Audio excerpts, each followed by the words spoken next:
Section 4.7, inverse trigonometric functions. Let's first recall what we mean by the inverse of a function. So the inverse of a function f is a function that's denoted by f inverse that reverses the effect of f. So it undoes the action of f. And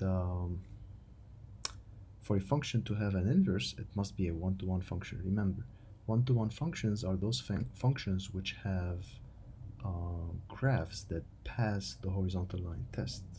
In other words, if you have a curve on the plane, the xy plane, it's a one-to-one. It corresponds to a one-to-one function, provided obviously it passes the vertical line test, but it also passes the horizontal line test. Okay, so vertical line test, remember, it's the test for the curve to be the graph of some function, and horizontal line test is the one-to-one characteristic, geometric characteristic of functions. Let's start discussing the inverse sine function. Before we do so, let's try to graph the sine function. Okay. So the sine function, remember, the sine function is a function which has 2 pi as its period, which means we can graph it just over an interval of length 2 pi, and then we can just copy and paste it in some sense, because the function repeats its values after 2 pi units of time. Okay, so how about we choose the interval to be just 0, 2 pi, that interval of length 2 pi. If we start graphing the function, we know sine of 0 is 0, so certainly it's going to pass through the origin. Sine of pi over 2, it's 1. This height here is 1. And then at pi, when the input is pi, sine is 0. It descends from 1 to 0, and it's going to keep descending to -1 here at 3 pi over 2. So this is supposed to be at 3 pi over 2, and this is of depth -1, right? Remember, sine of anything is a number between 1 and -1, because it's the y-coordinate of the terminal point that belongs to the unit circle, right? So it cannot be a number it cannot be a number that exceeds 1 or that's smaller than -1. Okay, and once the input exceeds 3 pi over 2 and smaller than 2 pi, the function is going to start ascending all the way to 0, because sine of 2 pi is 0. So this is a piece of the sine function over an interval of time of length 2 pi, and hence I'm going to copy and paste that to construct the graph of the sine function over all of R, over all the real numbers. So I'm going to just take this this function in some sense. I'm going to just copy and paste it. So this is going to keep going like this. I'm going to just put dot dot dot, and this is going to decrease, and it's going to make a dance like this, and so on, right? How about a dot dot dot like this? And this thing here, this minimum occurs at -pi over 2, right? The sine function, this also reflects the fact that the sine function is an odd function, which means it's going to be symmetric with respect to the origin. Look, every point has its symmetry with respect to the origin, right? This is going to be here, this is -pi here, and so on and so forth. All right, so the function sine is going to oscillate forever. It keeps doing this forever, from here and from here. And this graph is clearly not one-to-one. It's clearly not one-to-one. Why? Because there are a lot of horizontal, I mean, there is at least one horizontal line that passes through the graph more than once. For example, this horizontal line, which is the x-axis, it certainly passes through this graph, the blue graph, more than once. Actually, it passes infinitely many times. Remember, this oscillates forever. So this is not one-to-one function, and hence it's not gonna have an inverse. However, what we can do is we can restrict this function over an interval where it can it is one-to-one, and the universal consensus is to restrict it over minus pi over 2 and pi over 2.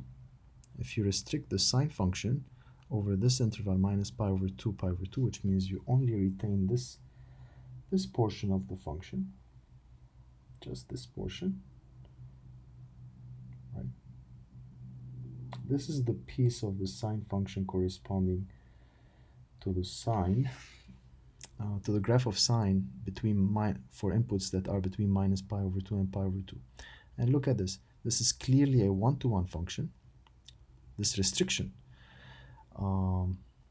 this restricted version of the sine is certainly a one-to-one function. It passes the horizontal line test, and it attains all the values that are in the range of the sine function, right? It goes from -1 all the way to 1. So this restricted version of sine is going to be one-to-one, and as such, it's going to possess an inverse. And the inverse is going to be referred to as the inverse sine function. And how's the graph of inverse sine function obtained? How's the graph of the inverse function in general obtained? Recall this from a previous course. The graph of f inverse is symmetric to the graph of f with respect to the line y equals x. So the sine inverse function is going to be the symmetry of this guy with respect to the line y equals x. So let's formally define at this point inverse sine function. The inverse sine function is going to be defined on -1, 1 with values in minus pi over 2, pi over 2, right? It's going to go backwards. Sine is going from minus pi over 2, pi over 2. The domain of sine, the restricted domain of sine is minus pi over 2, pi over 2. And the values of sine is -1, 1. So the inverse sine function is going to go backwards. The domain of that function is going to be -1, 1. And the output is going to be between minus pi over 2, pi over 2. So concretely, this is what we have as a definition. So the inverse sine function is the function denoted by sine inverse with domain -1, 1. So the domain of this function is -1, 1. And the range is minus pi over 2, pi over 2.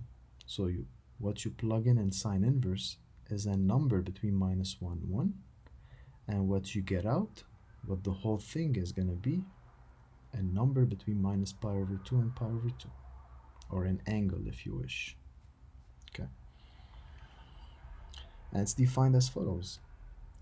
If sine inverse assigns to x, y, that's the same as sine is assigning y to x, right? They go back, they undo each other's action. So if sine inverse sends x to y, sine is going to go back, which is going to assign back y to x. Okay? And there's another notation or another name for the inverse sine function. It's called arcsine, and it's denoted by the symbol arcsine. So arcsine and sine inverse are synonyms. They are the same, and they mean the inverse sine function. All right. So let's move on to a comment.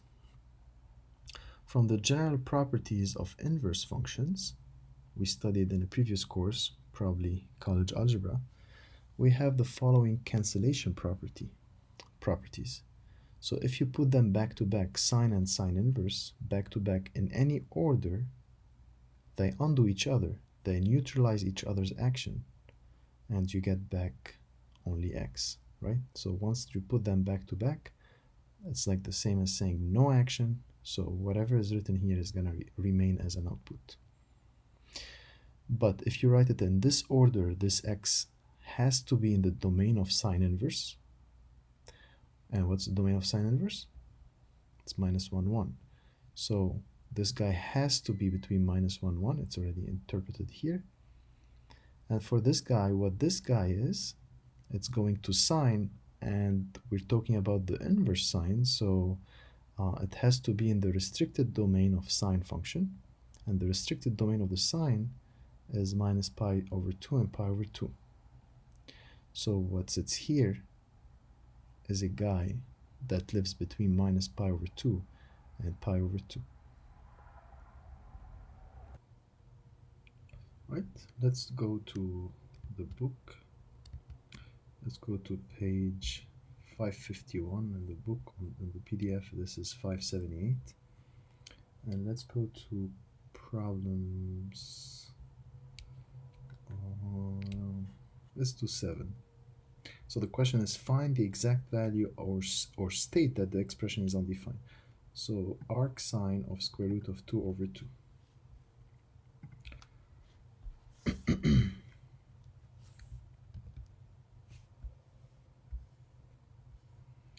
So this is on page 551.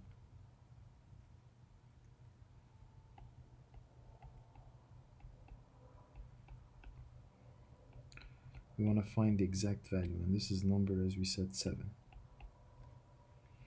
So arc sine, arc sine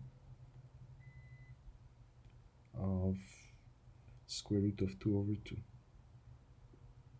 Right, this was the expression. Yeah, it's right there.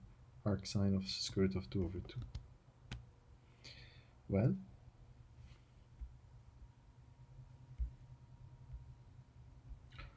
so I want to find, remember, arc sine is another notation for sine inverse. So this is the same as sine inverse of square root of 2 over 2. You don't have to write it, but this is just to remind you. And if you call this entity something, let's call it y or theta, whatever. So let's call it y. Where y is to be determined, and according to the definition, this is the same as saying that x is sine of y. So this is the same as saying that this guy is equal sine of y. So that is sine of y is equal to square root of 2 over 2. But take a look at y again. Y is, this guy here is what we labeled a sine inverse of square root of 2 over 2, right? So y is sine inverse of square root of 2 over 2. So in other words, y is going to be in the range of sine inverse. And what's the range of sine inverse? Sine inverse has range minus pi over 2, pi over 2. So this y here must be in negative pi over 2, pi over 2. Right? All right. So now take a look at what we have. I'm looking for an angle y that lives between minus pi over 2 and pi over 2, which has sine square root of 2 over 2. One more time. I'm looking for a number y, or an angle y, which lives between minus pi over 2 and pi over 2, so which lives in the fourth or the first quadrant, which has its sine square root of 2 over 2. So so y lives in the first or fourth quadrant, and its sine is positive. Sine is the second coordinate of the terminal point, so y better be in the first quadrant then, right? So y must be in the first quadrant, because the sine, which is a second coordinate of the terminal point, is positive. So what's the angle, the acute angle, which means between 0 and pi over 2? What's the acute angle which has sine square root of 2 over 2? If you go to the small table that we constructed in the class, that only happens when y is pi over 4, right? That's the only time in the first quadrant.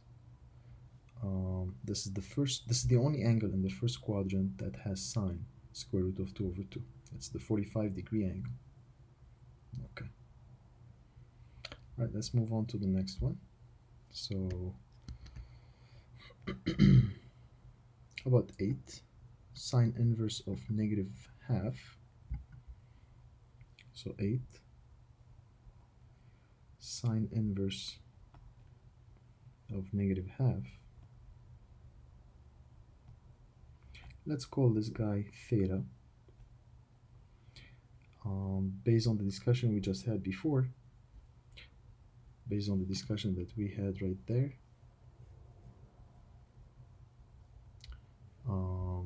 so if you call sine inverse of minus half theta, that theta is going to be in the range of sine inverse, which means is between minus pi over 2 and pi over 2, and the minus half should be sine of theta.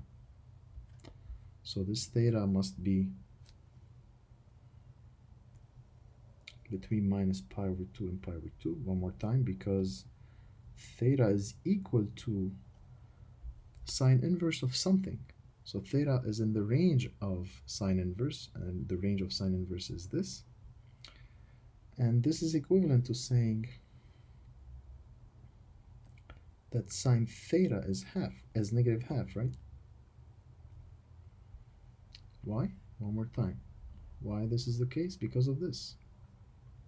Sine inverse of minus half is theta, if and only if minus half is equal to sine of theta, right? So this is what I used. All right. So I'm looking for an angle theta in the first or fourth quadrant. So in the first or fourth quadrant, either in this quadrant or this quadrant, but its sine is negative, right? This is a negative angle. This is a negative entity, minus half. And sine is the y-coordinate of the terminal point on the unit circle. So theta cannot live in the first quadrant. Theta cannot be an acute angle, because if it were to be acute, the sine is going to be positive, right, of such a point. So theta is going to be in the fourth quadrant. So theta is something like this.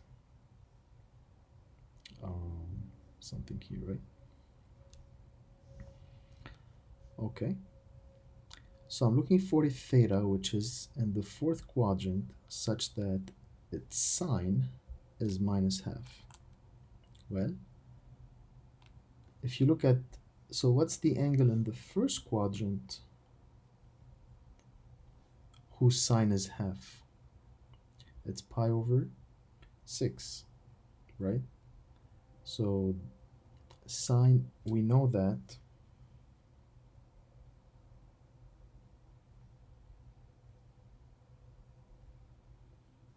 sine of pi over 6 is half. Correct? So if you multiply both sides by -1, if you have a negative here, then you're going to have a negative half. And we know that sine is an odd function. So this entity is simply sine of minus pi over 6. So what do we get? We get that sine of this angle is minus half, and this angle is certainly in the fourth quadrant. This is certainly between minus pi over 2 and 0, right? This angle right here. This is certainly in minus pi over 2 and 0. So that's the angle I'm looking for. So this guy is going to be then minus pi over 6. This is not the only approach, obviously, but this is an approach. So to summarize, I start with sine inverse of minus half. I want to find what this thing is. I called it theta. That's the same as saying sine of theta is minus half. And theta in this case is going to be in the range of sine inverse, which is this. This is the range of sine inverse.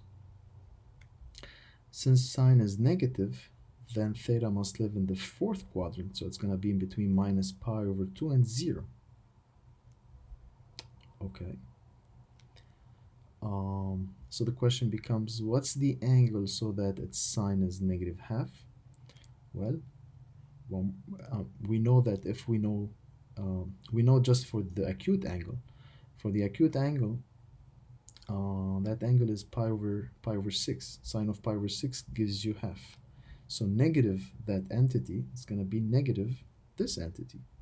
So negative sine pi over 6 is going to be negative half. And sine is an odd function, so the minus sign can be brought all the way inside. So you get sine of minus pi over 6, which is minus half. And look at this guy. This is sine of an angle. And this angle is clearly between minus pi over 2 and 0. And its sine is minus half. And I'm looking for a guy like this. Since the function here is 1 to 1, the restricted sine function is 1 to 1, there's no more than this guy that does the job. As a result, theta is minus pi over 6. So long story short, sine inverse of minus half is negative pi over 6. So let me record this. So thus, sine inverse of minus half is negative pi over 6. Alright, let's do another example from the same set.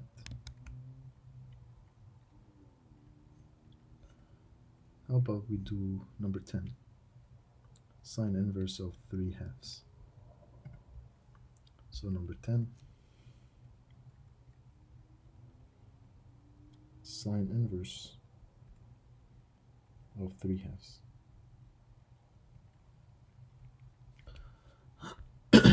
Well, sine inverse, if we remember the definition of sine inverse, sine inverse has domain minus 1, 1, which means you cannot plug in the sine inverse function a number that's less than negative 1 or that exceeds 1. It only operates on inputs that are between minus 1 and 1, including the endpoints. So that's the only thing I can replace the bullet with. I'm replacing it here by 3/2. And 3/2 is bigger than 1. It's 1.5. So this is bigger than 1. As such, sine inverse is not going to operate on this because it only operates on inputs that are between minus 1 and 1. So that's not going to be a number. This is undefined.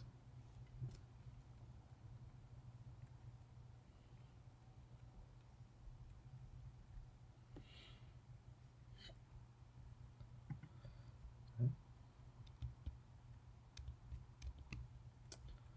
Let's do now number 14. So the question now, find the exact value of this expression, sine inverse of square root of 2 over 2 minus sine inverse of negative 1. So number 14.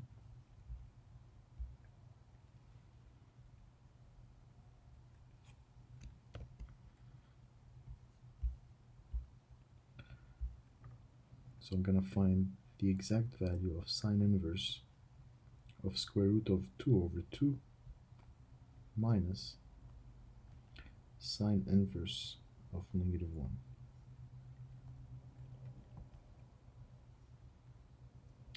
Well, sine inverse of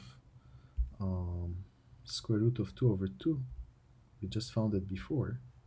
It's a number 7. We found that this guy is pi over 4. We found that this guy is pi over 4.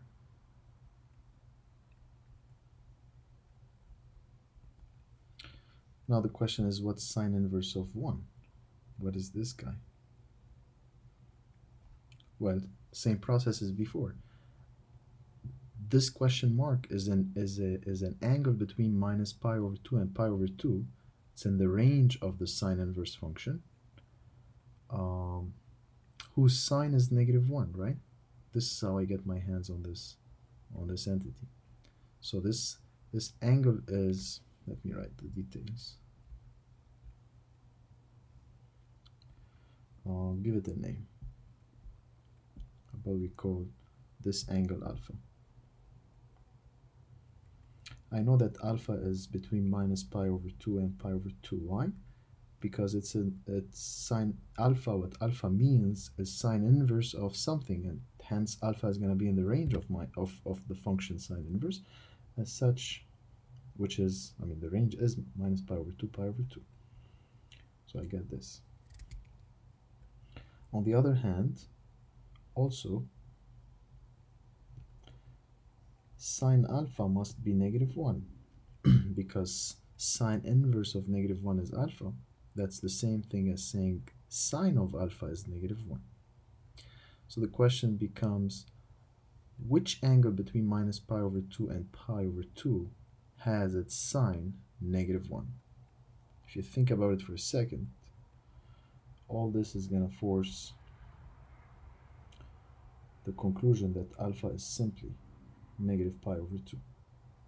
That's the only angle between minus pi over 2 and pi over 2 whose sine is a -1. If you want to take a look at the graph of sine, remember the red graph here? Where on this piece, where do I have sine of what is -1? It's sine of -pi over 2, which is -1. So one more time. On this branch, which is the restricted version of the sine where it's 1 to 1, the only place where I see the function reaching level -1 is when the input is -pi over 2.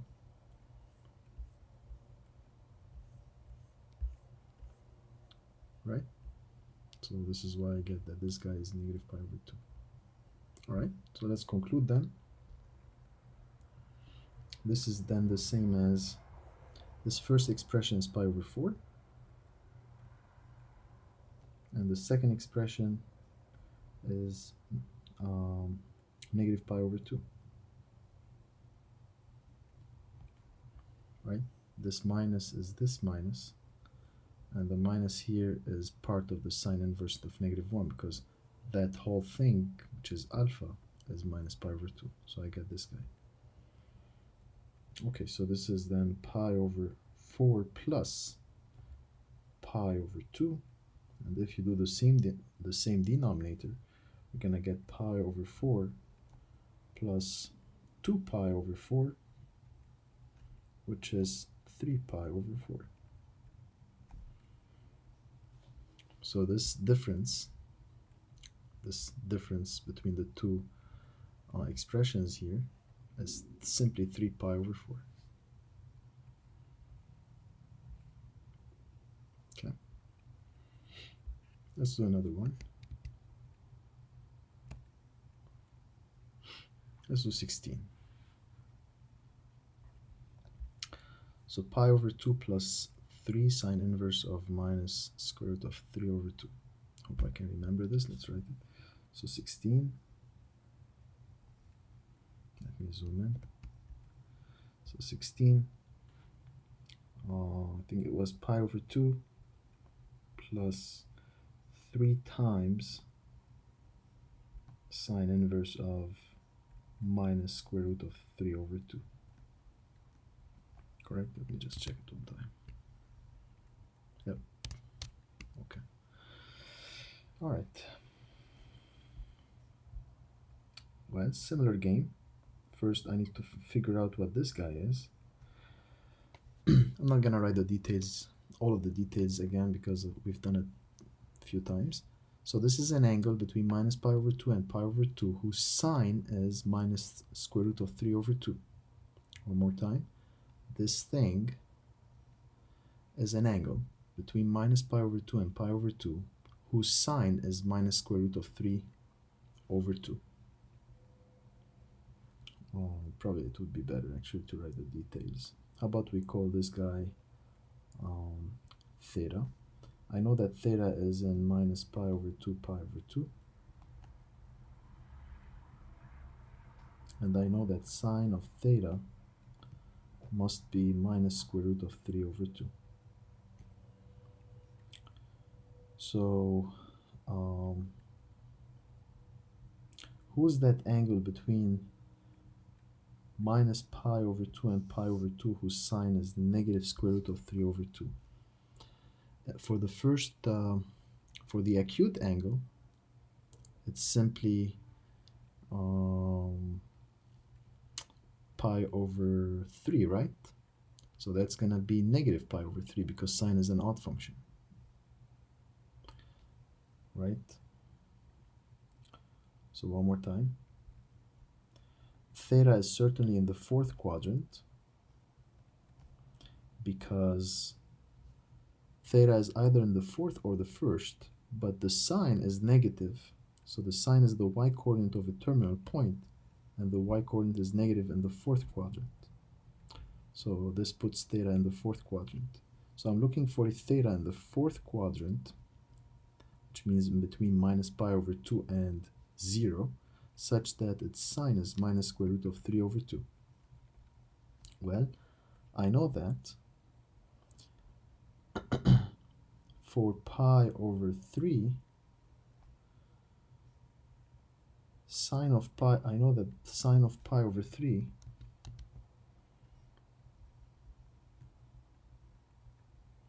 is equal to square root of 3 over 2, right? It's one of these remarkable angles, the acute remarkable angles that we constructed in class. And we've shown that sine of pi over 3 is square root of 3 over 2. All right.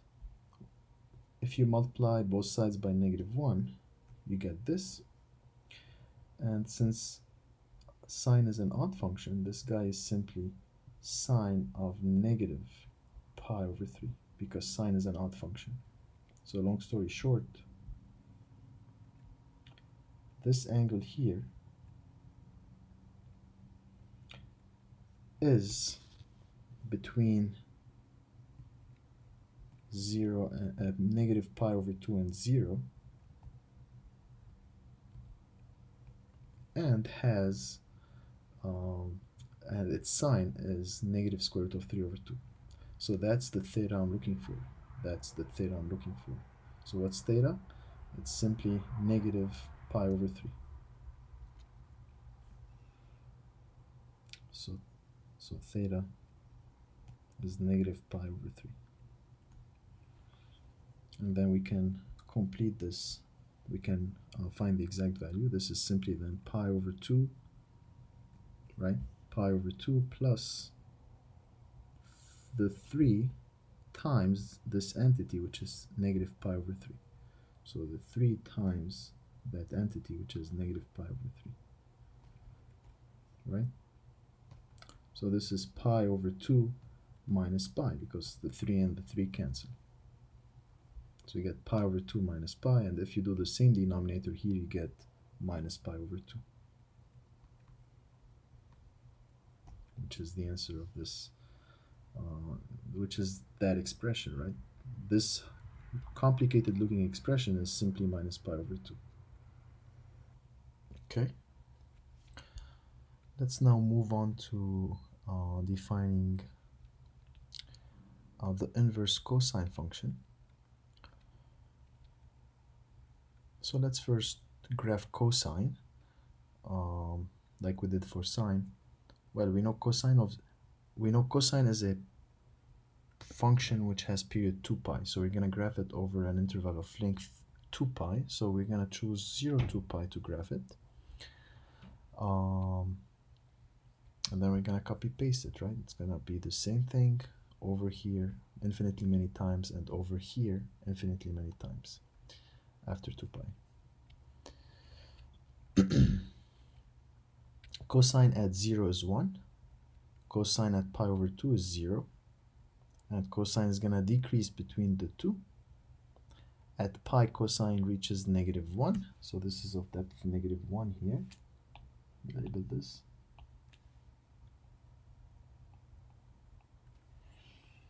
And so at pi is -1, and then it's going to start increasing at 3 pi over 2 is going to get to 0, and then it's going to keep increasing all the way to 1 when it reaches 2 pi. And then the function is going to keep going again the same way, dot dot dot, and on this side as well. The function cosine is even, right? So it's going to be symmetric with respect to the y-axis, as the picture indicates. Something like this, right? All right, forever.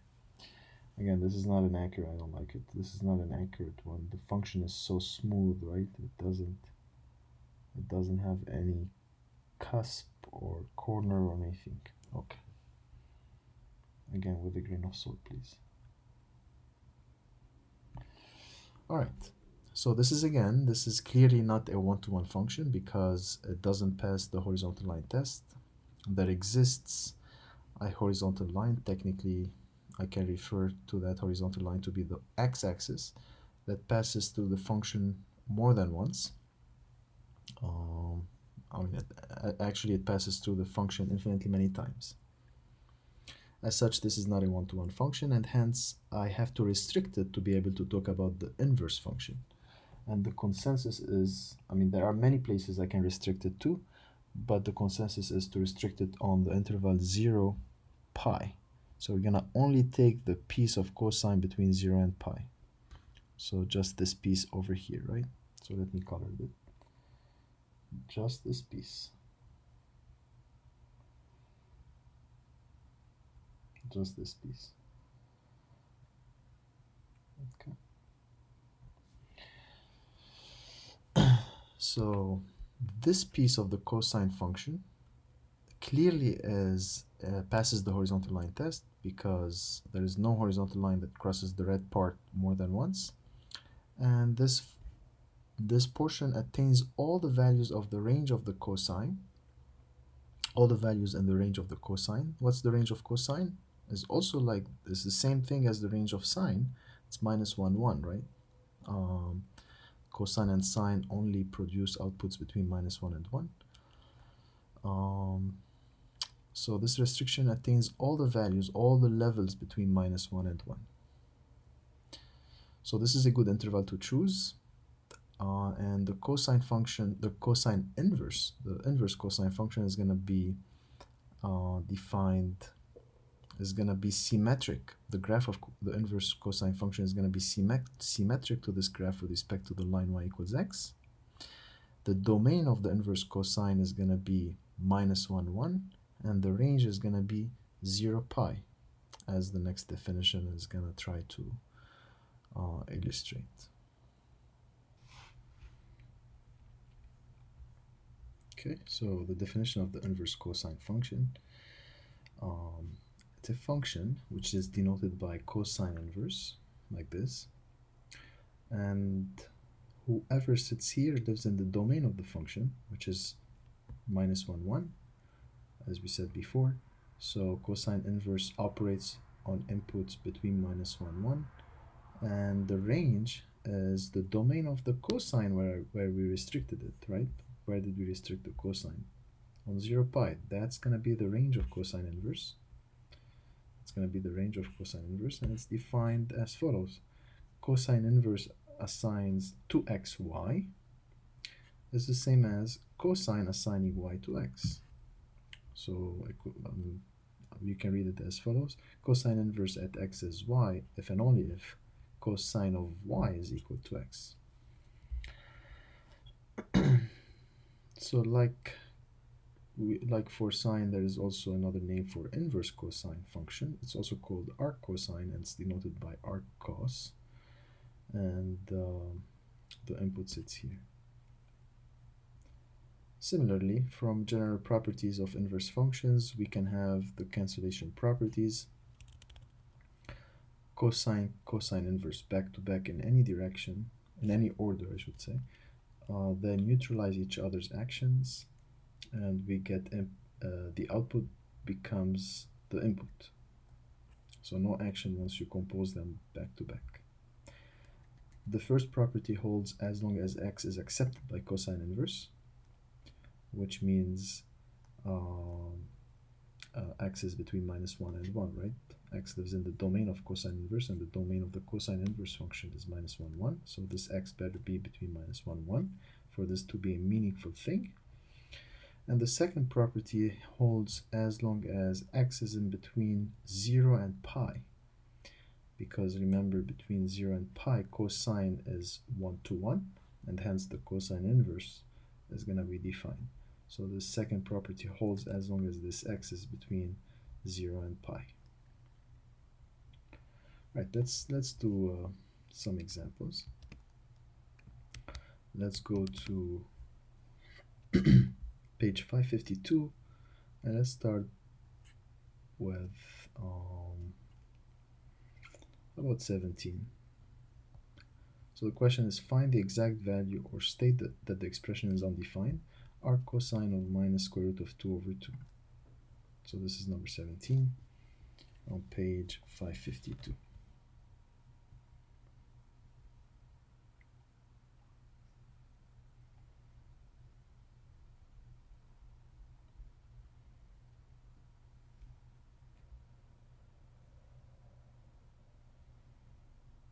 Arc cosine minus square root of 2 over 2. Okay, so if you want to call this guy y, right, this is the definition right here. If you call this guy y, this is the same as saying, according to this, that minus square root of 2 over 2 should be cosine of y. And moreover, because y is arc cosine of this guy, so y is in the range of arc cosine, which is the cosine inverse. So y has to be between 0 and pi, right? Y is an output through the arc cosine function, which is the inverse cosine function. So y has to live in the range of the inverse cosine, which is 0 pi. Correct? So let me record this here. So, and y is in 0 pi. Okay. So y is an angle between 0 pi, either in the first or second quadrant.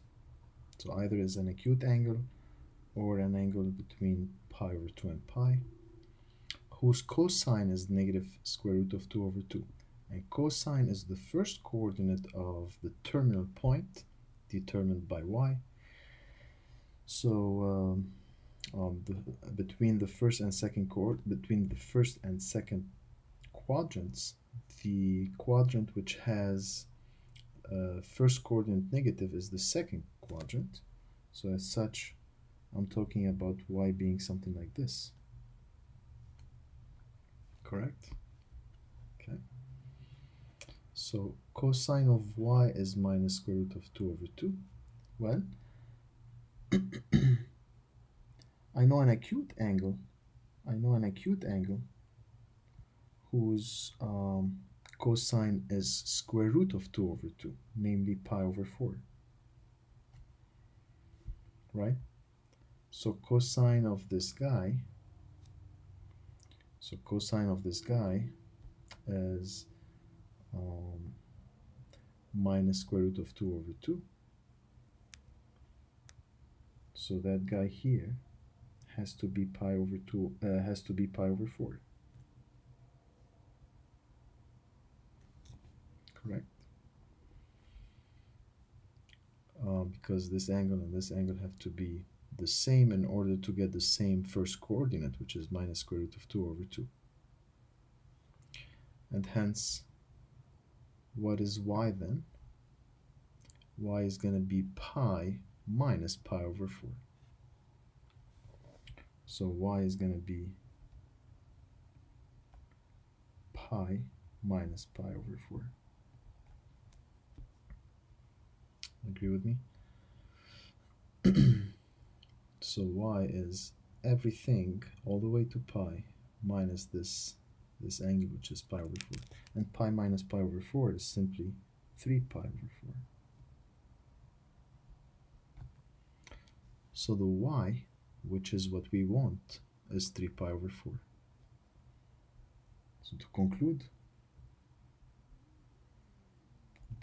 arc cosine of minus square root of 2 over 2 is simply 3 pi over 4. Okay. Let's do 19, cosine inverse of 0.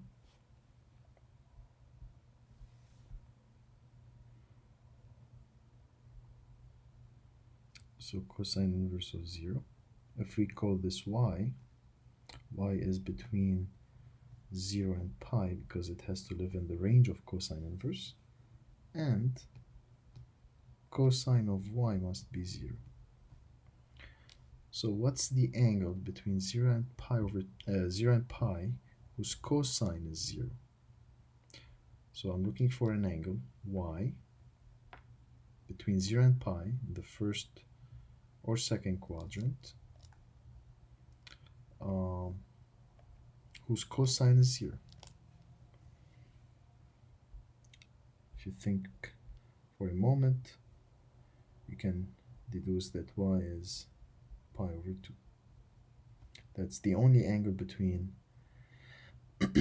0 and pi whose cosine is 0, whose first coordinate of the terminal point determined by y is 0. So that is to say, cosine inverse of 0 is pi over 2.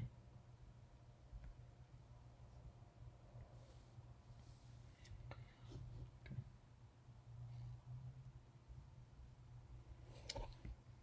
Let's take another one.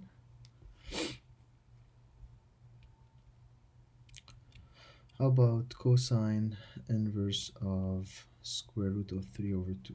So 27. Okay, 27.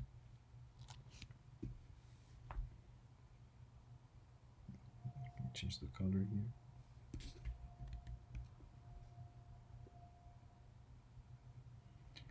So 27, arc cosine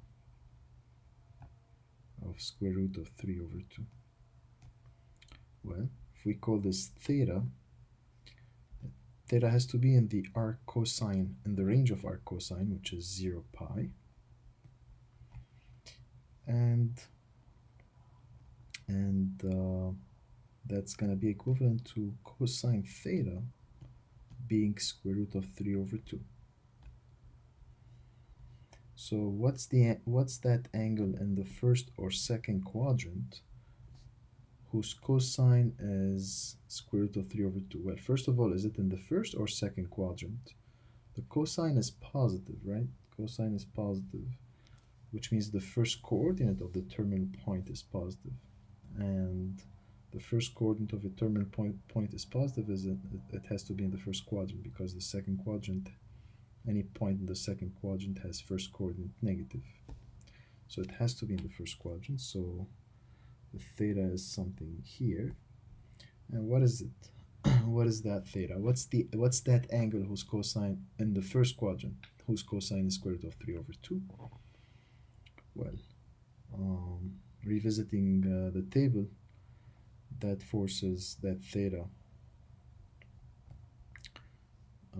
so that forces the theta to be pi over 6. So arc cosine of square root of 3 over 2 is pi over 6.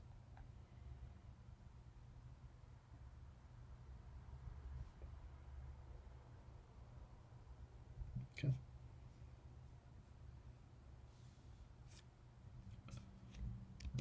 Another problem. About number 30. We want to find the exact value of the cosine inverse square root of 2 over 2 plus cosine inverse of half. So this is number 30.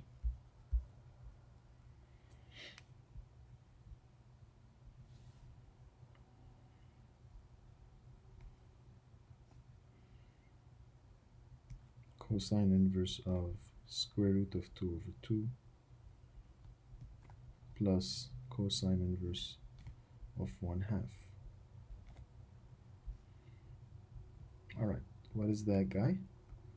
Well, this is an angle, which is obviously in the first quadrant. It has to be either in the first or second quadrant because it has to live in the range of cosine inverse, which is 0 pi. So this whole thing, which is an angle, it has to be in the first quadrant, and its cosine is square root of 2 over 2. So what's the angle in the first quadrant whose cosine is square root of 2 over 2? That's going to be pi over 4, right? For the second one,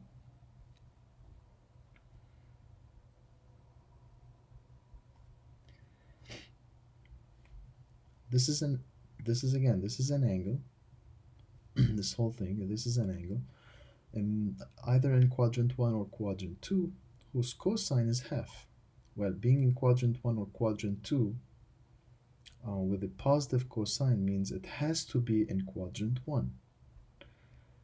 So the question becomes, who's that angle in quadrant 1, which means an acute angle, whose cosine is half? Well, if you revisit the table, that's going to happen at pi over 3, right? Okay. This is then becomes the same as pi over 4 plus pi over 3. And if you do the same denominator here, which is 12, it's 3 pi plus 4 pi, which is 7 pi over 12.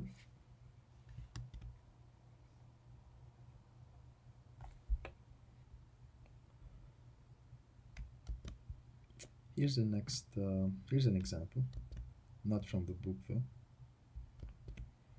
Find each of the following values. Cosine inverse of cosine of 2 pi over 3. Cosine inverse and cosine back to back, it's tempting to write just 2 pi over 3, but we need to check one thing. We need to make sure that 2 pi over 3 verifies the condition which we had before, which is that it belongs to 0 and pi, right? The cancellation property for cosine. Let's see, it's right there, over here. Cosine inverse cosine, back to back in this order. This x has to be between 0 and pi for us to just cancel, apply the cancellation property to get the x, right?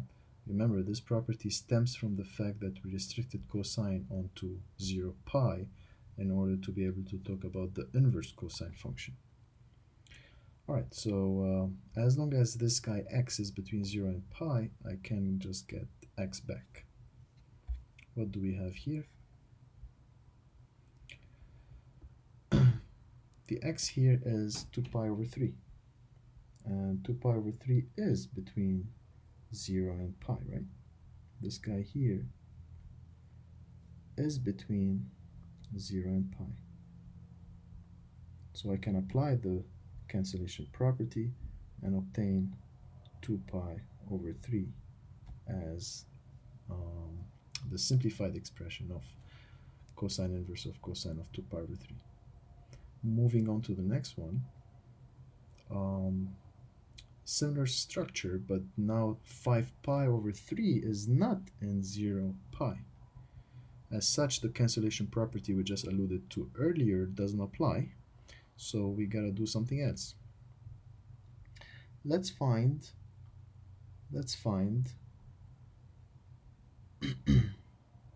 this guy first. Let's try to find this guy. Certainly this is between -1 and 1, because cosine the range of cosine is minus 1, 1, the closed bounded set minus 1, 1. Closed bounded interval, I should say. What's cosine of 5 pi over 3? Well, 5 pi over 3 is in the fourth quadrant, right? It's in the fourth quadrant. This is 5 pi over 3. What's the reference angle here? That angle is going to be 2 pi minus 5 pi over 3.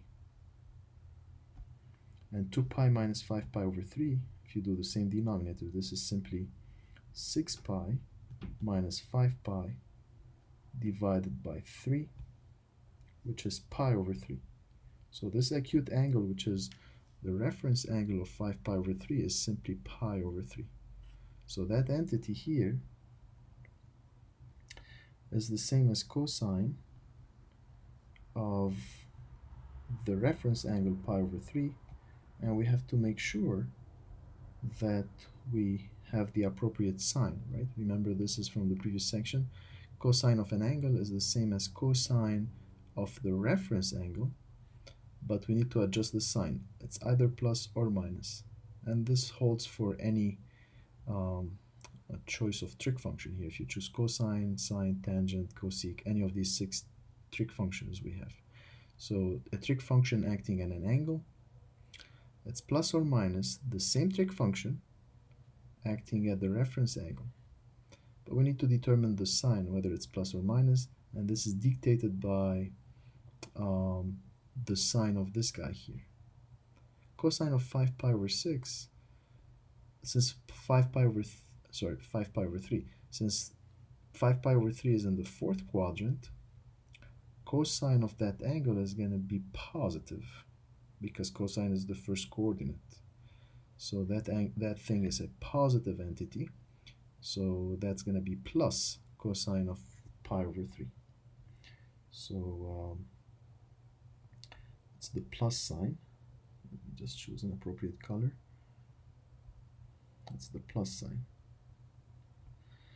Why it's the plus sign? Because 5 pi over 3 is in the fourth quadrant. And there, cosine of that angle is positive, so we are left with the plus sign. So this thing is the same as cosine of pi over 3.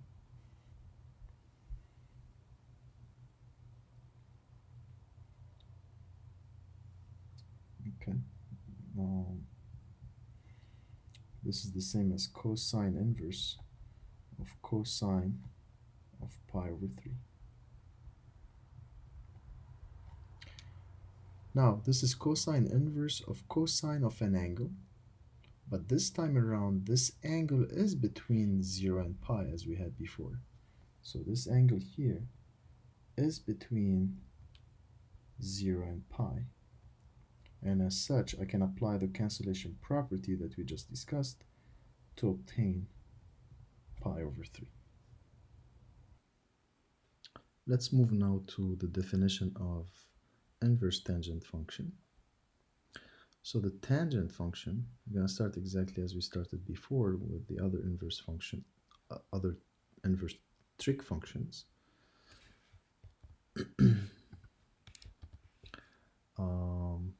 So the tangent function has the following behavior. Well, first of all, the tangent has period pi, so I'm going to graph it within a period pi, and I know that it doesn't exist at minus pi over 2, pi over 2, 3 pi over 2, etc. We know the domain of the tangent function. It's one of the, we discussed it in class. And the tangent of 0 is 0, and the closer we get to minus pi over 2, the closer the function gets to minus infinity, so it blows down, and the closer the angle is to pi over 2, the big the value of the function. So the function has technically pi over 2 and negative pi over 2 vertical asymptotes, which means the function hugs these lines around these endpoints, pi over 2 and negative pi over 2. Anyway, so tangent has this graph on the interval minus pi over 2 and pi over 2. And since it has period pi, it's going to repeat its values also between pi over 2 and 3 pi over 2 and so on. So the function also is going to behave here. It's going to cross the x-axis at pi this time. And it's going to go like this.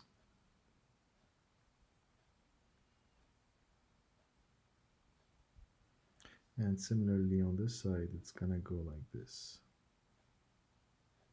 And this point is minus pi. And this keeps going forever, and this keeps going forever on this side as well. So tangent is also not one-to-one because, for example, this horizontal axis, the x-axis crosses the function. Remember, the function is a collection of all these branches, okay? It has infinitely many copies of this branch. Any horizontal line is gonna cross actually the tangent function more than once, in fact infinitely many times, and as such the function is not gonna be one-to-one, which means it doesn't have an inverse, but we can restrict it on an interval so that it becomes one-to-one. And the consensus is to choose that interval, to restrict it on the interval minus pi over 2 and pi over 2. So we're going to restrict the tangent function onto minus pi over 2, pi over 2, and retain just this branch. So just this branch is the branch that's going to be, that we're going to retain to actually talk about the inverse of the tangent function. And the inverse tangent is going to be symmetric to this red graph with respect to the line y equals x. If you'd like to see how the graph is going to look of the arctan,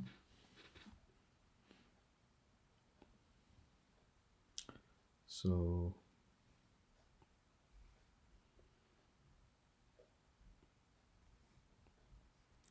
what used to be vertical asymptote here is going to become now horizontal asymptote. So they're going to be like this. This is the line y equals negative pi over 2. And this is, sorry, plus pi over 2. And this is the line negative pi over 2.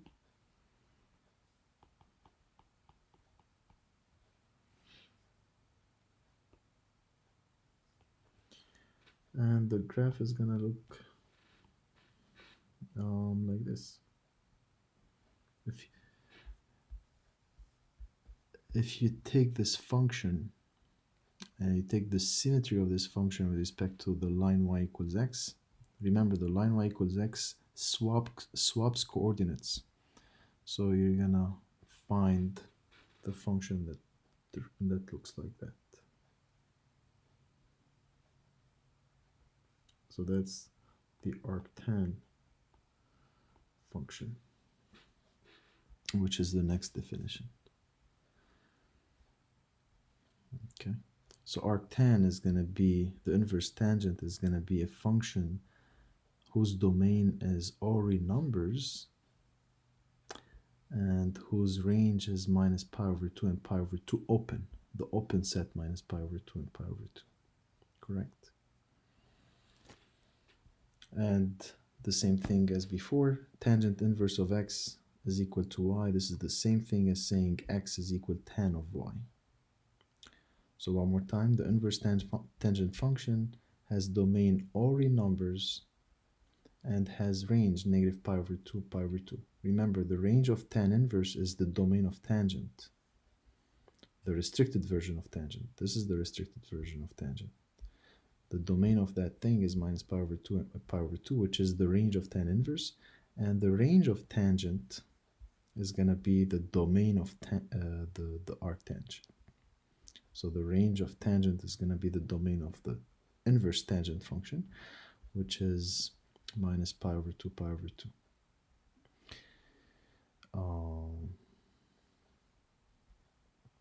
Okay. All right, the inverse tangent function also is called arctan, and it's labeled as arctan, and this is where the input sits. Same thing, the cancellation properties,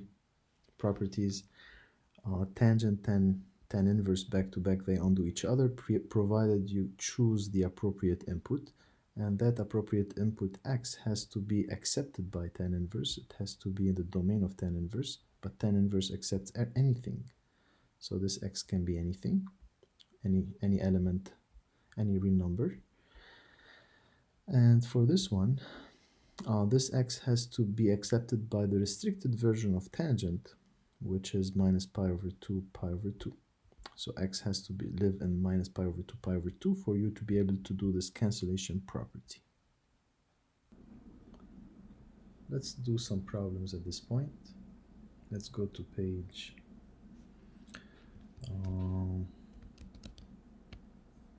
552.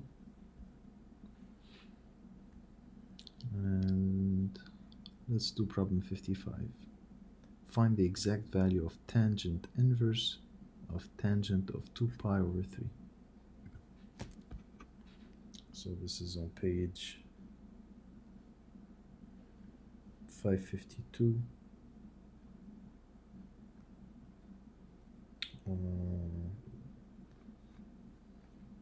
Which problem was it? 55. So tan inverse of tan 2 pi over 3. So number 55. Find the exact value of tangent inverse of tangent of 2 pi over 3. All right.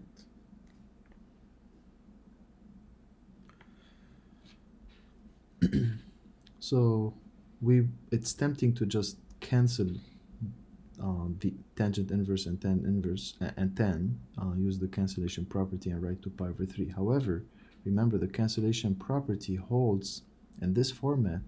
It holds whenever x is between minus pi over 2 and pi over 2, and this guy is certainly bigger than pi over 2, and as such I cannot do so. I cannot just simply write 2 pi over 3, because the answer actually is not 2 pi over 3. So this is not in minus pi over 2 and pi over 2. As such, I cannot use the cancellation property, so I gotta do something else. All right, so what is this guy? Well, 2 pi over 3 is in quadrant 2, right? 2 pi over 3 is somewhere here.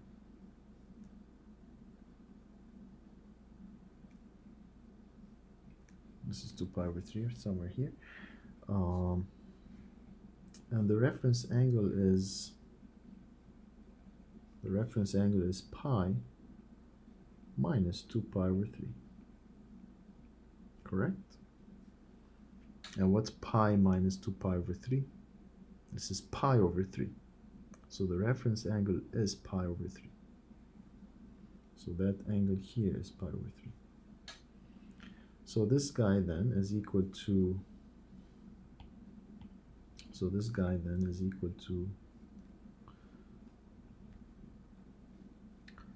plus or minus, I need to determine the sign of tangent, the same trig function, which is tangent of the acute angle. And the acute angle, we just talked about it, it was pi minus 2 pi over 3, which is pi over 3, right? Because if you do the same denominator, you get 3 pi minus 2 pi over 3, which means pi over 3. So this is then pi over 3. Now let's determine the sign. Is it the plus sign or the minus sign? Well, tangent of 2 pi over 3, it's negative because, remember tangent? It's the quotient between sine and cosine. And sine is positive in the second quadrant. So for tangent 2 pi over 3, the numerator, which is sine, is positive, but the cosine, which is the denominator, is negative. So it becomes positive divided by negative, which is negative. So it's going to be the negative sign this time. So it's going to be this sign this time.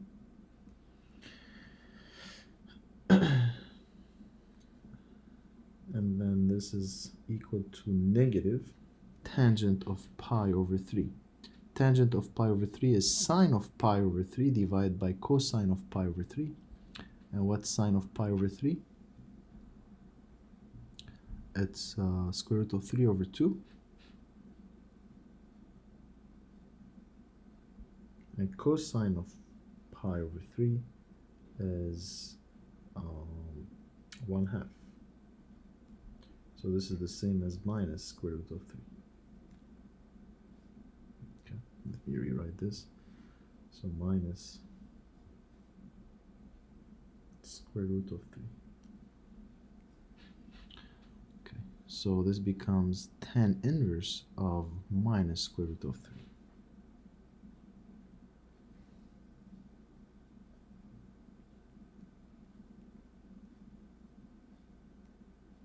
Correct? All right. Well, tan inverse of minus square root of 3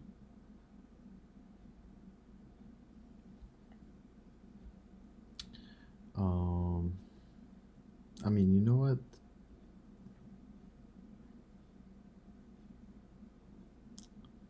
All right, fine. Okay, I'll do it in two ways. Let me continue this and then I'll show you the other way. Tan inverse of minus square root of 3. Well, tan inverse of minus square root of 3, so x is minus square root of 3, is equal to some y.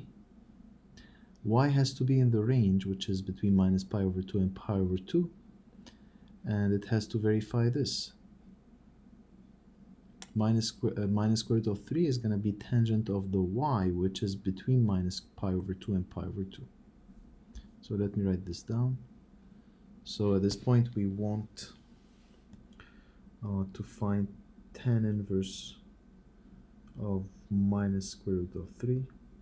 If you call this guy theta, this is in the range of the tan inverse function, and the tan inverse function has minus pi over 2 pi over 2 as its range.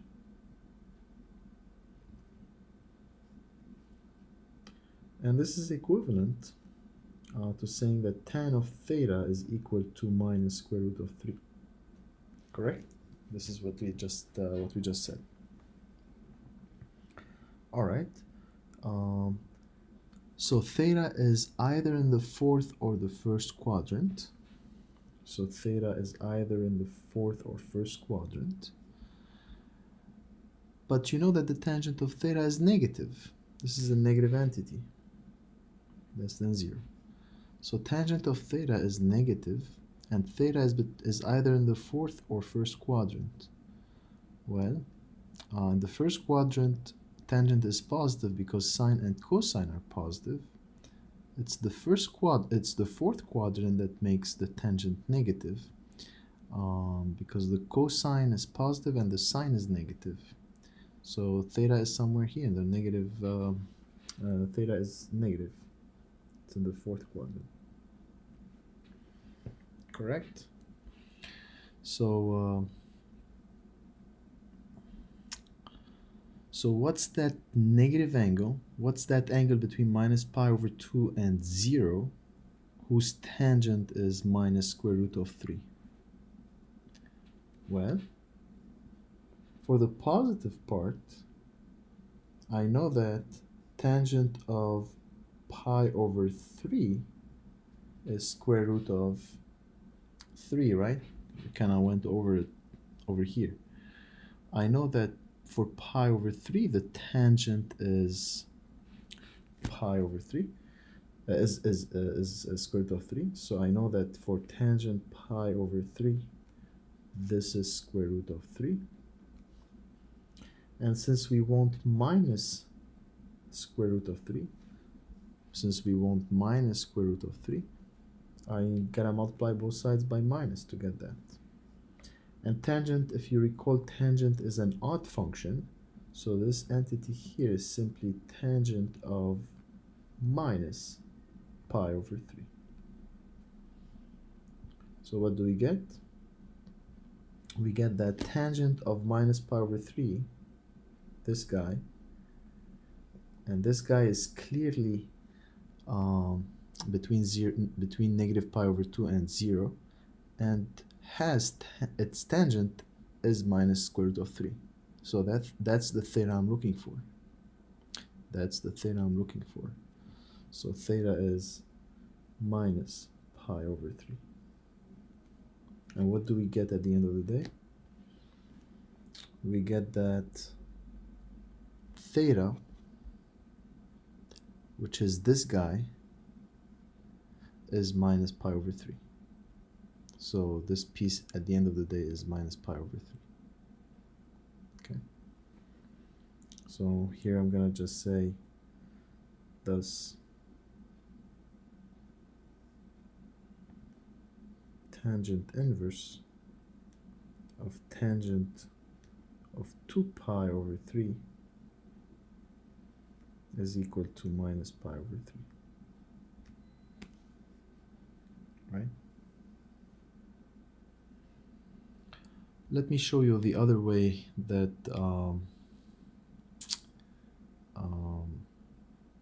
I wanted to discuss.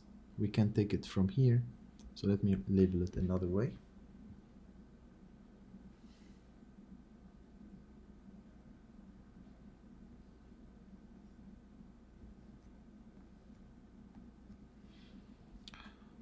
So remember, we got all the way to this point. So we got tangent inverse of tangent of 2 pi over 3. At the time we found that this is tangent inverse of that guy, which is the opposite of tangent of pi over 3. So the opposite of tangent of pi over 3. And since tangent is odd, right? Since tangent is odd, remember this? Tangent of minus tangent of pi over 3 is tangent of minus pi over 3. You can bring the minus inside because the function tan is odd. Remember, tangent is odd, sine is odd, but cosine is even. So we get that this is tan inverse of tangent of minus pi over 3. And now take a look at this. You have this format, tan inverse tan of an angle, but this time this angle is between minus pi over 2 and pi over 2, something we were desiring before. Tan inverse tan of an input, if that input x is between minus pi over 2 and pi over 2, they cancel each other and you get back that guy x. Well, this is my guy x, and it's clearly between minus pi over 2 and pi over 2. As such, I'm gonna get it back. So let me highlight this fact. Let me zoom in here. This guy is in minus pi over 2, pi over 2. Correct?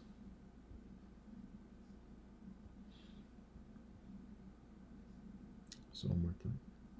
This guy over here is in this, and as such the cancellation property applies, and we get simply negative pi over 3 as we just found, as we just found in the previous step, in the previous method. Okay. All right.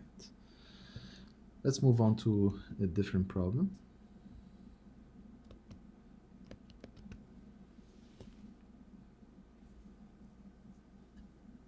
I mean, look at 56, for instance. tan of tan inverse of 2. I'm not going to write it, but just take a look at it. Tan of tan inverse of 2. This is of the form tan of tan inverse of x.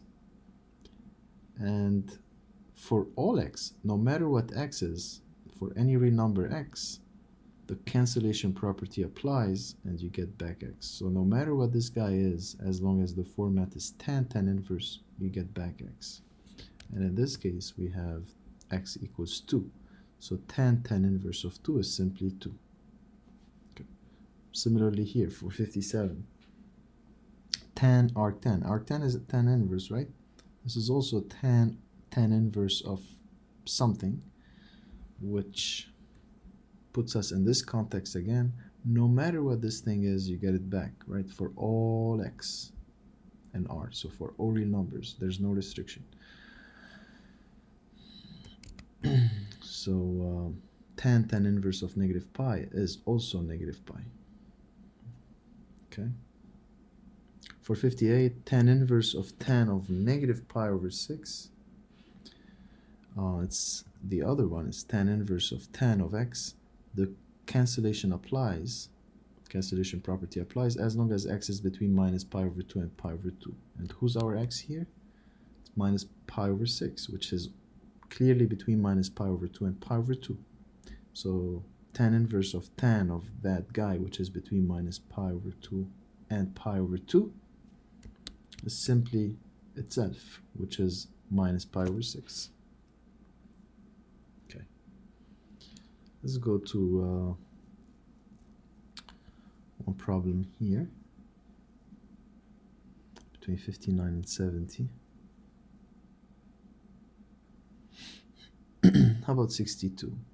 So the question is, find the exact values of this guy. Sine of cosine inverse of negative 2 over 3.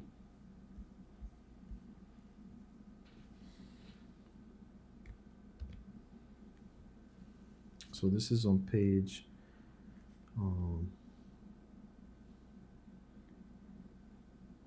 553, number 62.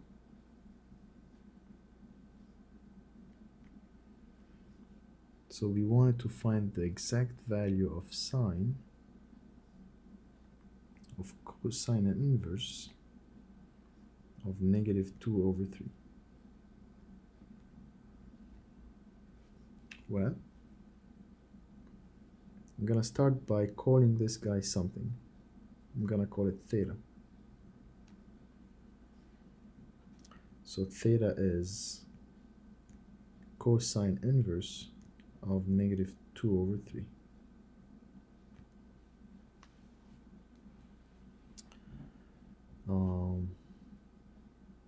So theta is in the range of cosine inverse, right?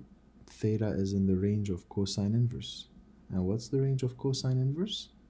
Cosine inverse function, it's all the way back before tangent inverse. So the range of cosine inverse is 0 pi, correct? So the range of cosine inverse is 0 pi. So theta is going to be in 0 pi, in the range of cosine inverse. And this is equivalent to saying that cosine of theta is negative 2 over 3. Right? Cosine of theta is negative 2 over 3. All right, so this is the information I have so far. And the given expression now can be written as sine theta, right? Why? Because I call this whole thing theta. So this becomes sine of theta. Okay. So I want to figure out what sine of theta is. Once I do, I'm done. What do I know? I know cosine of theta, and I know that theta is in 0 pi. One more time. This whole problem becomes sine theta. Up to this point, I know cosine theta, and I know that theta is in the first or second quadrant. How can I get my hands on sine of an angle if I know the cosine of that angle? Pythagorean identity, right? I can connect sine and cosine of the same angle via the Pythagorean identity. Let me remind you of that. So recall.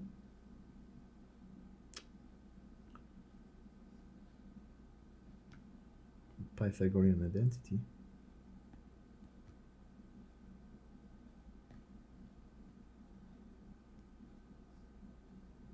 What does it say? Cosine squared theta plus sine squared theta is equal to 1, right? Well, if you want to know sine theta, because this is the situation I want to know sine theta given cosine. I know cosine. So let's solve for sine. So this becomes, we've done this many times in class. So sine squared is equal to 1 minus cosine squared, right? And what's cosine? Cosine is minus 2/3. So this becomes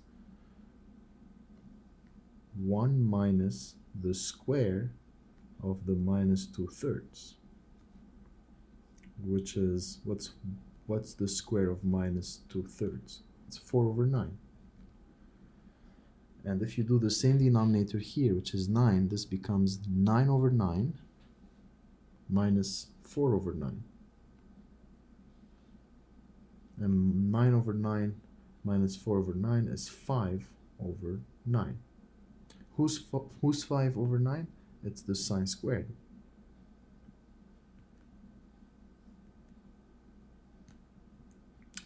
Correct? It's the sine squared. So this means that sine theta, it's either the plus or the minus, which I need to figure that out, right? It's one of the two. I need to find which one, of the square root of 5/9. What's the sign? What is that sign? Is it plus or minus? Well, what do we know about theta? We know that theta is between 0 and pi. 0 pi is either first or second quadrant, and the sine of such an angle between an acute angle or an angle between pi/2 and pi, is positive. The sine function acting on an angle which belongs to either quadrant 1 or quadrant 2, remember sine is the y coordinate of the terminal point, is a positive thing. So it's the plus sign of that entity. It's not the minus, so I'm going to throw away the minus. So it's the plus sign. Why? Since theta is in 0 pi, which implies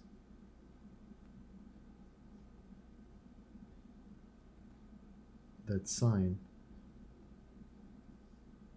of theta must be positive, right?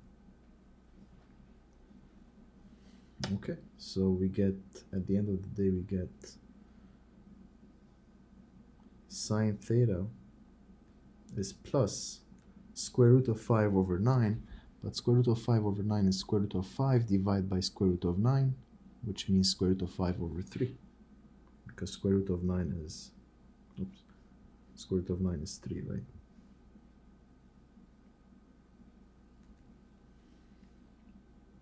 All right. So why this is useful? We wanted that guy, sine of theta, and sine of theta is actually the entity that we wanted to find. So this whole thing at the end of the day becomes square root of 5/3. So all in all,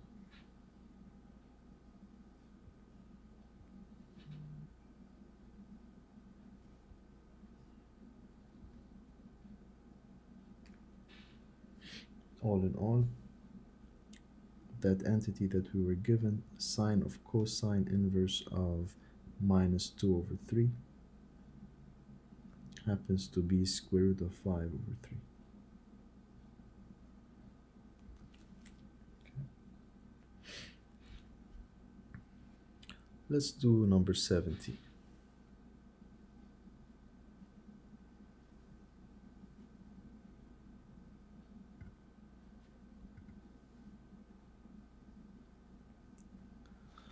Same question. Now I want to write tan of sine inverse of that guy minus square root of 5 over 3. I wanna find the exact value. So tangent of sine inverse of the opposite of square root of 5 over 3.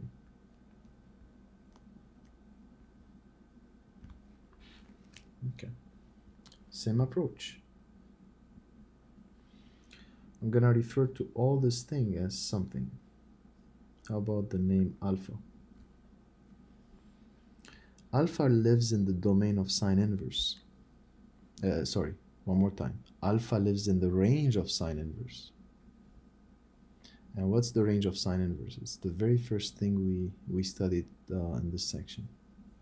It's all the way to the on top. It's all the way here. What's the range of sine inverse?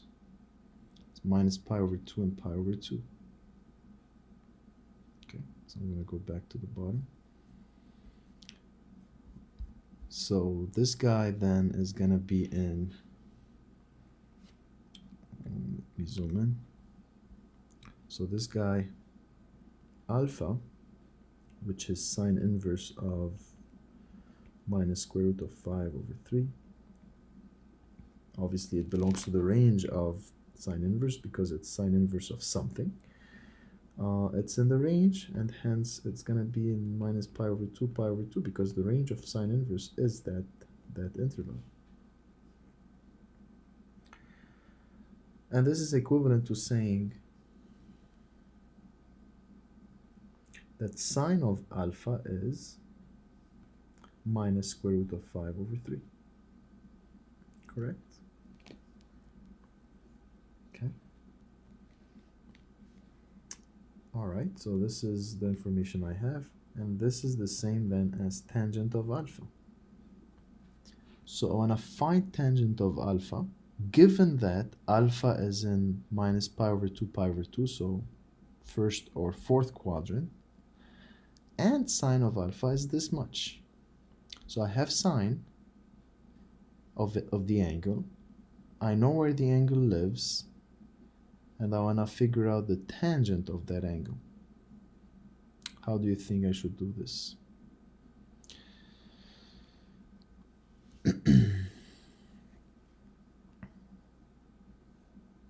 How about we find, what's tangent again? Tangent is sine over cosine, am I correct?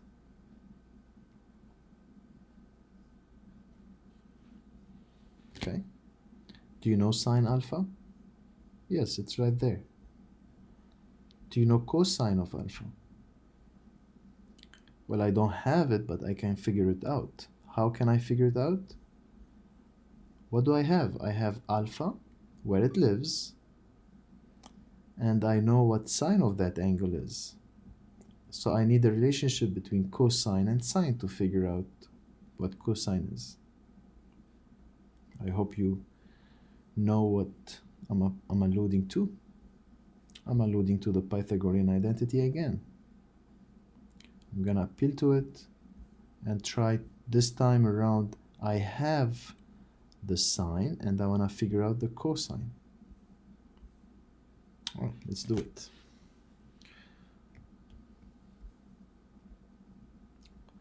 So we need to find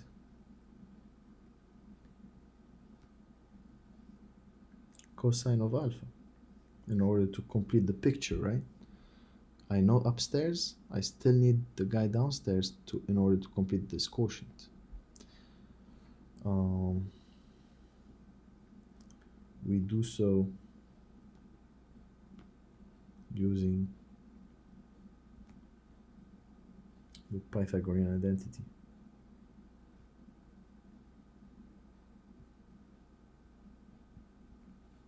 Right? All right. So I have cosine squared of alpha plus sine squared of alpha equals 1. This is the same as cosine squared of alpha plus sine squared of alpha. This is sine alpha, so I need the square of this guy.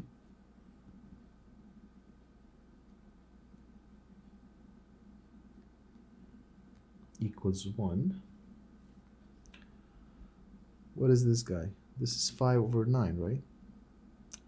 The square that minuses becomes plus. The square root of 5 is 5, and the square of 3 is 9. So we get cosine squared of alpha plus 5 over 9 is equal to 1, which means if you subtract by 5 over 9 both sides, you get cosine squared of alpha is equal to 1 minus 5 over 9, which means 9 over 9 minus 5 over 9, which is 4 over 9.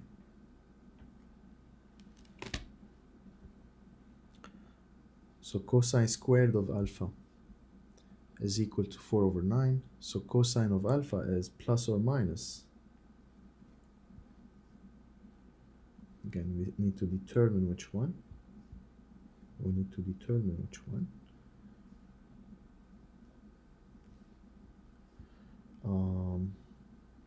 Of square root of 4 over 9. Square root of 4 over 9 is 2 over 3, right? Square root of 4 over 9 is 2 over 3. The question is, what's the sign now, plus or minus? Well, we need to find or remind ourselves where alpha lives. Well, alpha lives in the first or fourth quadrant, right? So alpha is either in the first or fourth quadrant because it lives between minus pi over 2 and pi over 2. Well, for such an angle alpha, the cosine is the first coordinate of a terminal point is positive. So we choose the positive sign. Again, the positive sign because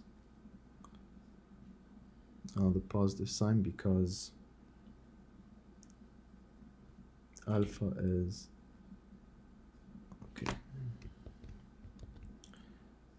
in minus pi over 2 and pi over 2, which entails that cosine of alpha must be positive, right? Okay. So then cosine of alpha is 2/3. Remember, cosine of alpha was needed to complete the quotient, tangent alpha. So tangent alpha now is made up of these two entities, each of which is known. Upstairs is this guy, minus square root of 5 over 3. Downstairs is this guy, plus square root plus 2 over 3. So let me complete the problem over here.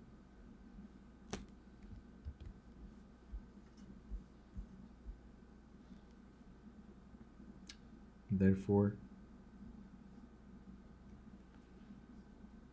tangent of sine inverse of minus square root of 5 over 3,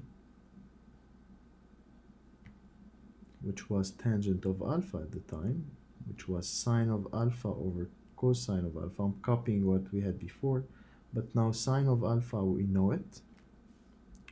We know what sine of alpha is. What is it? This guy,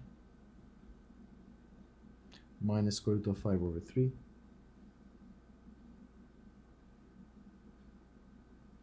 Divide by cosine of alpha. What's cosine of alpha?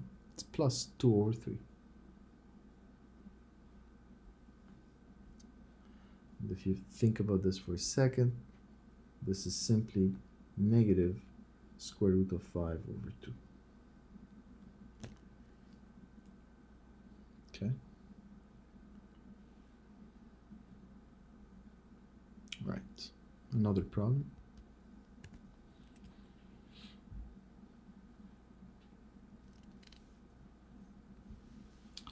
Let me choose one of these 71 through 76.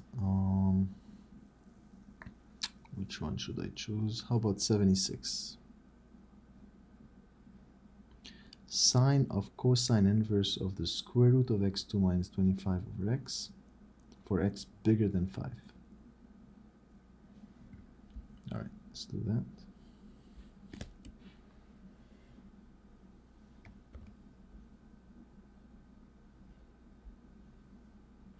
So this is on page 553,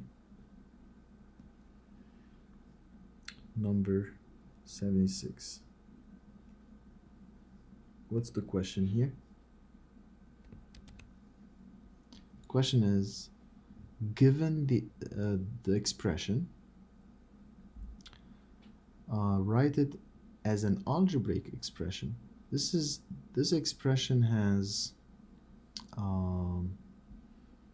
trig functions in it and inverse trig functions. They want it just algebraically written, which means no more trig functions. We wanna rewrite this whole thing without trig functions, and if necessary, rationalize the denominator.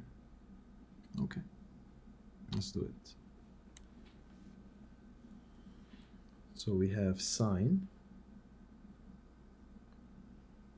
of cosine inverse of square root x2 minus 25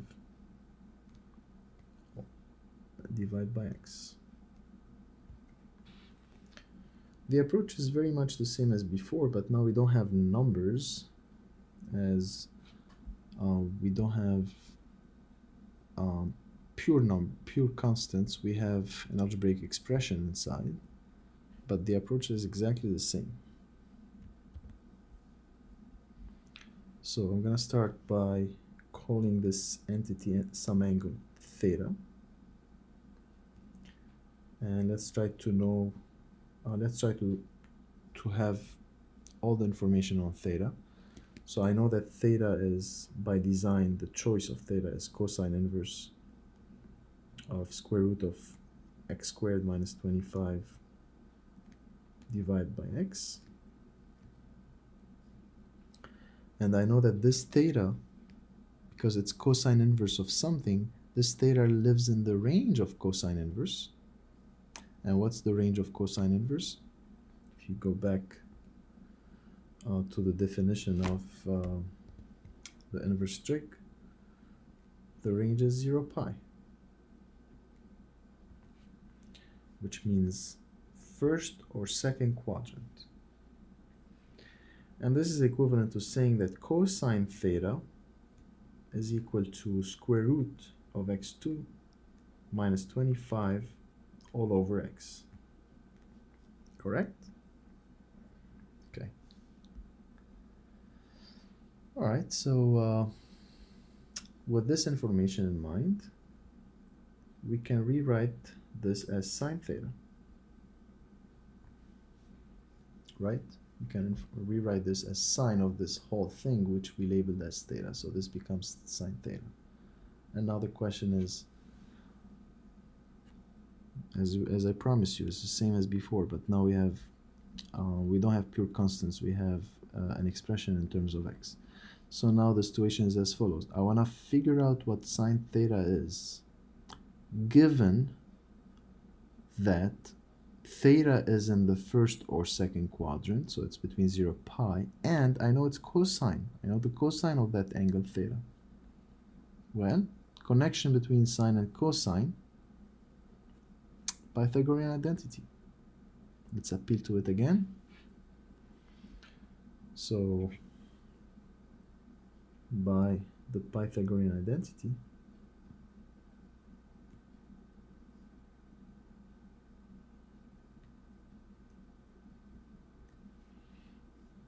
we have that cosine squared theta plus sine squared theta should be 1. I want to find sine given that I know cosine. Alright. Well, cosine is this much. The square of cosine is going to be the square of this guy.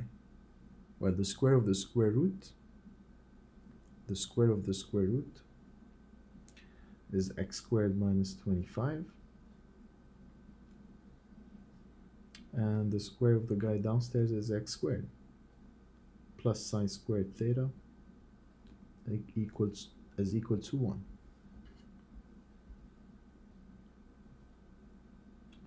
Alright, so that's the same as sine squared. Remember, I'm solving for sine. Sine squared is 1 minus this entity here, right?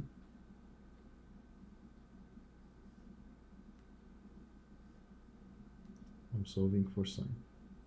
Let's simplify this difference here. Same denominator, which is x squared. 1 can be thought of as x squared over x squared. So you get x squared minus x squared minus 25, right? So this is the same as x squared over x squared. So it's x squared minus this guy, this package, x squared minus 25. Okay, and this is the same as x squared minus x squared plus 25 divided by x squared, which means 25 over x squared. So I get that sine squared theta is 25 over x squared. Alright, but I want sine. Remember, I want sine. So that's equivalent to saying that sine is, I need to figure out the sine plus or minus the square root of 25 over x squared, right? Well, what sine is it? Depending where theta lives. Where does theta live? Theta lives in 0 pi, first or second. So sine, which is the y-coordinate of a terminal point, belonging either to the second or first, to the first or second quadrant, the y-coordinate is positive. So I'm going to choose the positive sign. Since theta is in 0 pi, and as such, sine theta is going to be positive. So this becomes then, zoom in. So this is equivalent to saying that sine theta is plus square root of 25 over x squared. But square root of 25 over x squared is square root of 25 divided by square root of x squared, which is 5 divided by the absolute value of x, right? Square root of x squared is absolute value of x. What do we know about x here in this context? Let's go back to the problem. X is bigger than 5. So certainly x is positive because it's bigger than 5. So what's the absolute value of a number that's positive? It's itself. So this is 5 over x. And the reason is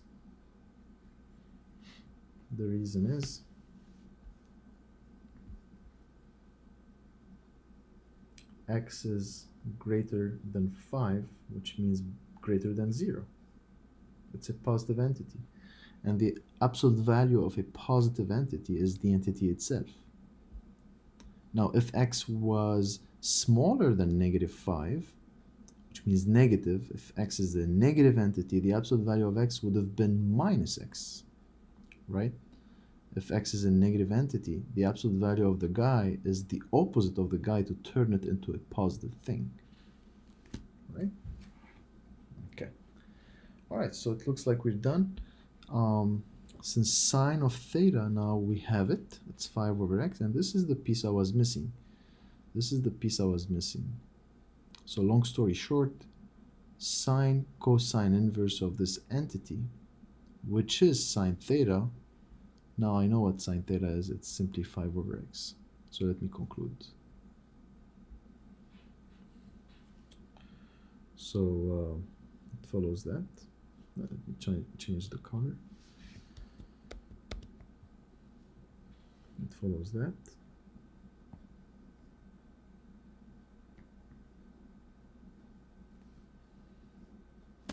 The given entity, which was sine of cosine inverse of square root of x squared minus 25 divided by x, is equal sine theta. This is what we had before, and we just found that sine theta is 5 over x.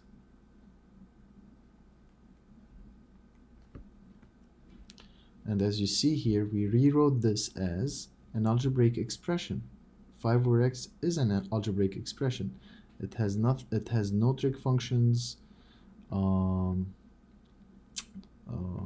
it, right? It's purely algebraic. It's purely in x.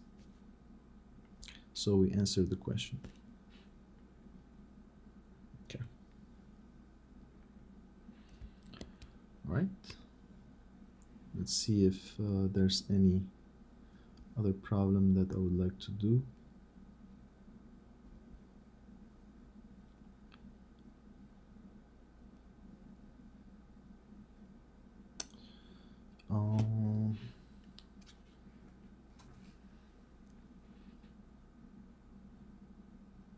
How about the 120?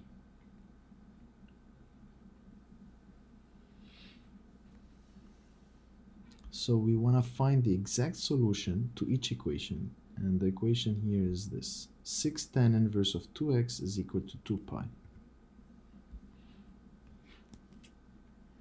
So that's on page 555.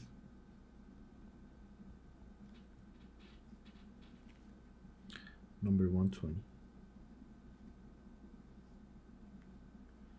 So we want to solve, which means find all the solutions of the given equation. 6 tan inverse of 2x is equal to 2 pi. Tan inverse now is acting, right? Tan inverse is acting on this. I cannot multiply the 6 and the 2 because this is, tan inverse is performing an action on 2x. So this whole thing here is one package. You cannot separate them. It's one value. The value is tan inverse of 2x. All right, so 6 times something is equal to 2 pi. Let's divide by 6. If you divide by 6, you get tan inverse of 2x is equal to 2 pi over 6. And 2 pi over 6 is 1/3, right? 1/3 of a pi. So pi over 3.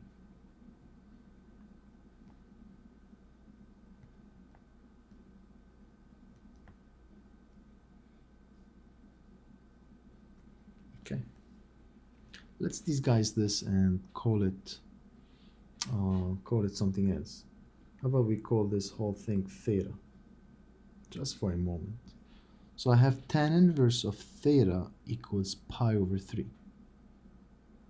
Tan inverse of theta is equal to pi over 3. So what can you say about theta first? Well, theta has to be in the domain of tan inverse. What's the domain of tan inverse? What's the domain of tan inverse? Well, the domain of tan inverse is all real numbers. The domain of tan inverse is all real numbers, and the range is minus pi over 2 and pi over 2. Okay. So this guy is in the range of tan inverse. Pi over 3 is between minus pi over 2 and pi over 2. and tan inverse of this guy can be any real number. This guy can be any real number, so x can be anything. And I would like to solve this. Well, based on that definition again, where is it? Right there. Tan inverse of something is equal to y. That's the same thing as the thing x, theta in my case, is equal to tan of y. All right, so let's apply it. So now I'm gonna take back the, actually let's just keep it for your notes. So this is then equivalent to saying that 2x is equal to tangent of pi over 3, right? Okay, and what's tangent of pi over 3? What's tangent of pi over 3? This is sine of pi over 3 divided by cosine of pi over 3. And if you think about this, this is simply square root of 3. We've done it above. So this becomes 2x equals square root of 3, which means that x is square root of 3 over 2. Okay. Therefore, the solution set, there's one and only one solution in this case. So the solution set, so the set consisting of all the solutions, and the solution, there is one and only one solution here, is just the singleton square root of 3 over 2. Okay. Let me just change the problem a little bit. How about if we change it to, let me just think for a second. How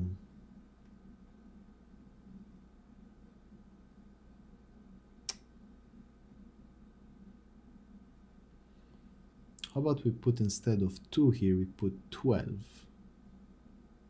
Okay. So how about we put 12? So let's call this new problem.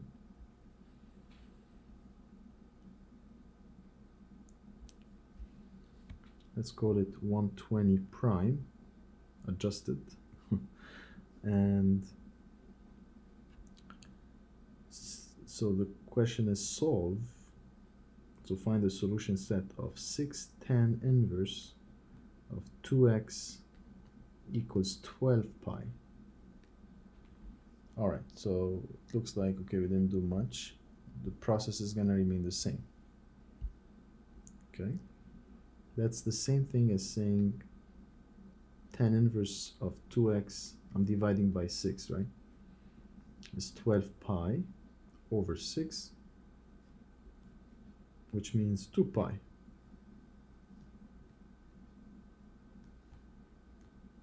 Right? 12 over 6 is 2. Okay. And then I want to disguise this again and call it theta. So I have this setup. Tan inverse of theta is equal to 2 pi. Tan inverse of theta is equal to 2 pi. What's the range of tan inverse once again? Allow me to go back just one more time. One last time. What's the range of tan inverse? It's minus pi over 2 and minus pi over 2, pi over 2, this interval. Okay. So this guy right there is in the range. So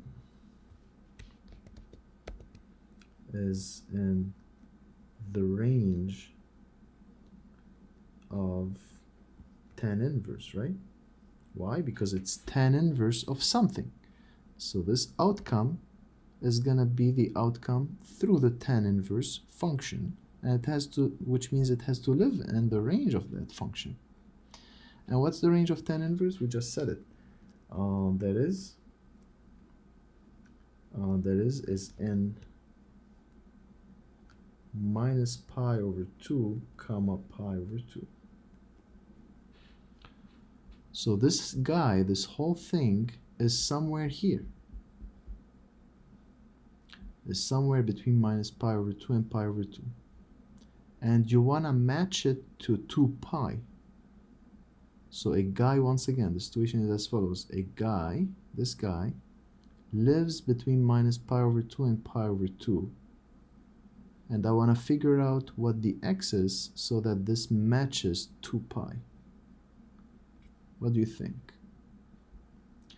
Well, 2 pi is outside this interval, right? And this guy, no matter what x is, this guy lives here.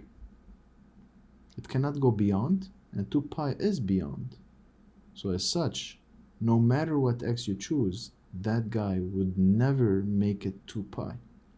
Because you can always adjust your x to put yourself somewhere in this interval. You cannot go beyond pi over 2, you cannot drop below negative pi over 2. And now they wanted you to engineer the x so that you match 2 pi. There's no way I can do so because 2 pi is beyond the range of the tangent inverse function. And as such, this equation has no solutions. Okay, so this equation has no solutions.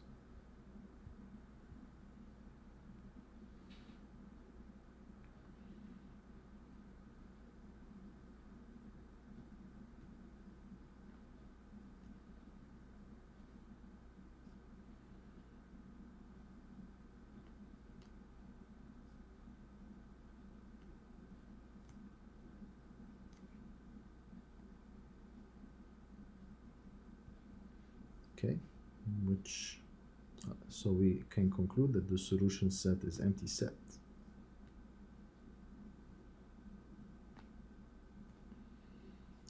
Is the empty set.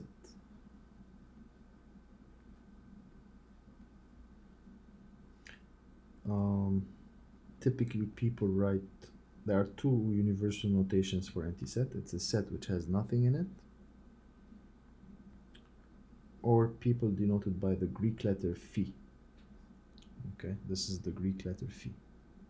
So any of the two denotes the empty set. You don't have to, you can just say empty set. You don't have to represent it using any notation. Okay.